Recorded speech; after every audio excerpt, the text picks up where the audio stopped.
नमस्कार दोस्तों।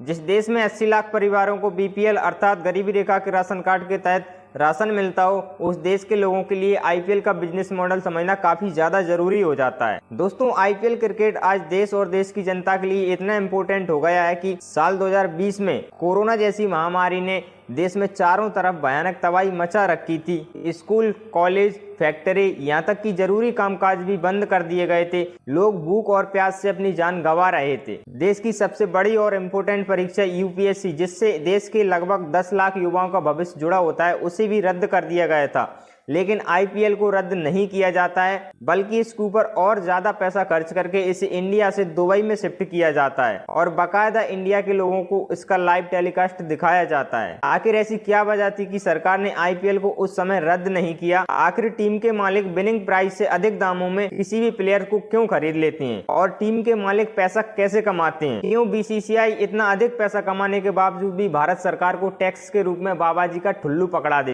आइए इस वीडियो में समझते हैं आईपीएल के कंप्लीट बिजनेस मॉडल को। दोस्तों, 2024 का आईपीएल ऑक्शन स्टार्ट हो चुका है, जिसमें सबसे महंगे खिलाड़ी के रूप में ऑस्ट्रेलिया के तेज गेंदबाज मिचेल स्टार्क को 24 करोड़ 75 लाख में खरीदा गया है, जबकि आईपीएल मैच का फाइनल जीतने वाली टीम को विनिंग प्राइस के रूप में 20 करोड़ रुपया ही मिलते हैं। यानी कि जो पैसा हमें दिखाई देता है वो तो एक सिर्फ ट्रेलर है, असली पैसे का खेल तो इसके पीछे छुपा होता है। तो चलिए इसके पीछे यानी कि आईपीएल के इतिहास को थोड़ा समझते हैं। दोस्तों, आईपीएल के शुरू होने से ठीक एक साल पहले यानी कि साल 2007 में आईसीएल की स्थापना हुई थी। आईसीएल मतलब इंडियन क्रिकेट लीग, जिसे जी एंटरटेनमेंट इंटरप्राइजेज द्वारा बनाया गया था। मतलब वही कंपनी जो जी न्यूज, जी टीवी चलाती है टीवी पर। दोस्तों, आईसीएल का बिजनेस मॉडल भी सेम आईपीएल जैसा ही था, बस फर्क इतना था कि आईसीएल को एक प्राइवेट कंपनी ऑर्गेनाइज कर रही थी, तो आईपीएल को बीसीसीआई की गवर्निंग बॉडी ऑर्गेनाइज करती है। बाकी आईसीएल में भी आईपीएल की तरह ही कुछ स्टेट्स की टीम होती थी, जिसमें खिलाड़ियों की बोली लगती थी और खिलाड़ियों को खरीदा जाता।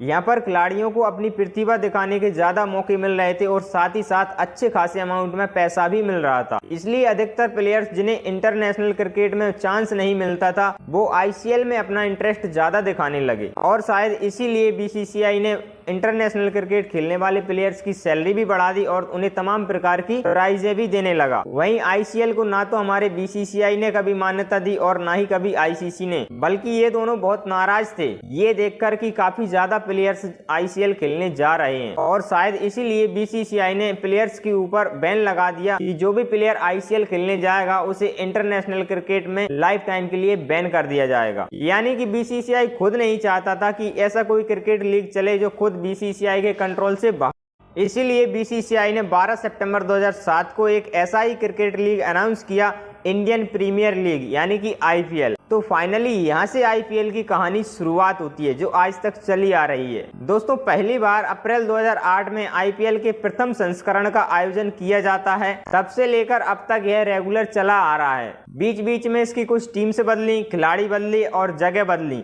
लेकिन इतिहास में ऐसा कभी नहीं हुआ कि आईपीएल के सीजन को रद्द कर दिया गया हो। और इसकी एक ही मेन वजह है पैसा। एक आईपीएल सीजन में कितना पैसा सर्कुलेट होता है ये सोचकर आपके होश उड़ जाएंगे। दरअसल दोस्तों, बीसीसीआई जब आईपीएल सीजन ऑर्गेनाइज करती है तो उसके पास कमाई के दो ऑप्शंस होते हैं। पहला होता है स्पॉन्सर्स एंड सेकंड होता है उसके पास ब्रॉडकास्टर। सबसे पहले हम स्पॉन्सर्स को समझते हैं। दोस्तों, स्पॉन्सर्स भी दो प्रकार के होते हैं। पहला होता है टाइटल स्पॉन्सर्स, जो आईपीएल शब्द से पहले अपने नाम का टाइटल लगाते हैं। जैसे आपने देखा होगा DLF IPL, Pepsi IPL, Vivo IPL, dream 11 IPL और अब आपको देखने को मिलेगा टाटा आईपीएल, जो कि 2027 तक चलेगा। और इसके लिए टाटा कंपनी बीसीसीआई को पर ईयर 330 करोड़ रुपए का बड़ा अमाउंट पे करती है। दोस्तों, यहाँ पर यह कंपनी आईपीएल का टाइटल हासिल करने के लिए पानी की तरह पैसा बहाती है, और इसकी मेन वजह एक ही है कि जब जब आप आईपीएल का नाम लो तब तब आपके दिमाग में इन कंपनियों के नाम आना चाहिए। दूसरे प्रकार के स्पॉन्सर्स वो होते हैं जो बीच बीच में ऐड दिखाते रहते हैं। आपने देखा होगा सीएट टायर्स होता है, फिलिप्स होता है, सिस्का होता है और तमाम प्रकार की कंपनी होती हैं जिनके एडवर्टाइजमेंट हमें देखने को मिलते हैं। इन सभी से बीसीसीआई का लगभग 250 करोड़ रुपए का रेवेन्यू जनरेट होता है। इन स्पॉन्सर्स से जितना भी पैसा आता है उसका 50% बीसीसीआई खुद अपने पास रखता है और बाकी का 50% अमाउंट वह फ्रेंचाइज को दे देता है, यानी कि टीम ओनर्स को दे देता है, जिससे वह खिलाड़ियों को खरीदते हैं और टीम बनाते हैं। अब बात करते हैं बीसीसीआई के कमाई की दूसरे जरिए की, यानी कि ब्रॉडकास्टर की। दोस्तों, जब भी आईपीएल सीजन स्टार्ट होता है तो आपने देखा होगा कि टीवी के कुछ चैनल पर ही इसकी लाइव स्ट्रीमिंग हमें दिखाई देती है, बाकी सभी चैनल पर इसकी लाइव स्ट्रीमिंग नहीं होती है। इसका मेन कारण एक ही होता है कि बीसीसीआई अपनी लाइव स्ट्रीमिंग के राइट्स इन टीवी चैनल्स को बेचता है। दोस्तों, साल 2008 से 2017 तक सोनी टीवी के पास ये राइट्स थे, जिसके लिए सोनी टीवी ने बीसीसीआई को इन 10 सालों में टोटल 8,200 करोड़ रुपए का अमाउंट पे किया था। लेकिन इसके बाद ये राइट्स स्टार स्पोर्ट्स ने अगले 5 सालों के लिए कुल 16,400 करोड़ रुपए में खरीद लिया। यहाँ पर भी बीसीसीआई को जितना पैसा मिलता है उसका 50% वो फ्रेंचाइज को दे देता है और 50% अमाउंट वह अपने पास रख लेता है। दोस्तों, अब आप यही सोच रहे होंगे कि आखिर ये टीवी चैनल इतना पैसा क्यों देते हैं बीसीसीआई को, बदले में इनको क्या मिलता है, ये अपने पैसे की रिकवरी कहां से करते हैं। तो मैं आपको बता दूं, टीवी चैनल इससे कहीं ज्यादा अमाउंट में मुनाफा कमाते हैं। जब आईपीएल मैच आ रहा होता है तब स्टार स्पोर्ट्स पे कुछ सेकंड्स का एड रन कराने के लिए करोड़ों रुपया लगते हैं और स्टार स्पोर्ट्स वहीं से अपने पैसों की वसूली करता है।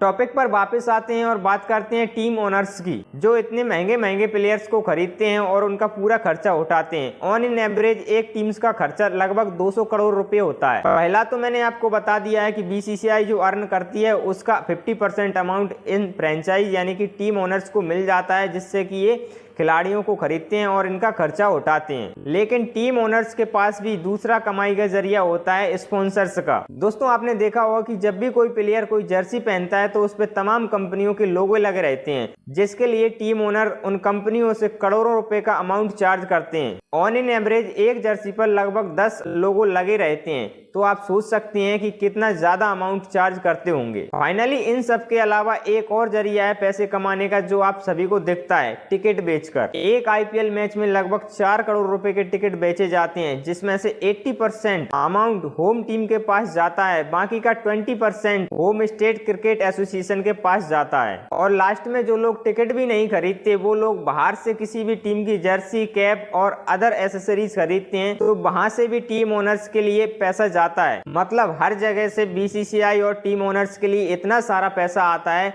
लेकिन उसके बाद भी बीसीसीआई गवर्नमेंट के लिए टैक्स पे नहीं करती। ऐसा क्यों है, कमेंट करके जरूर बताइए। वीडियो इन्फॉर्मेटिव लगी तो प्लीज वीडियो को लाइक, शेयर एंड चैनल को जरूर सब्सक्राइब कर लें।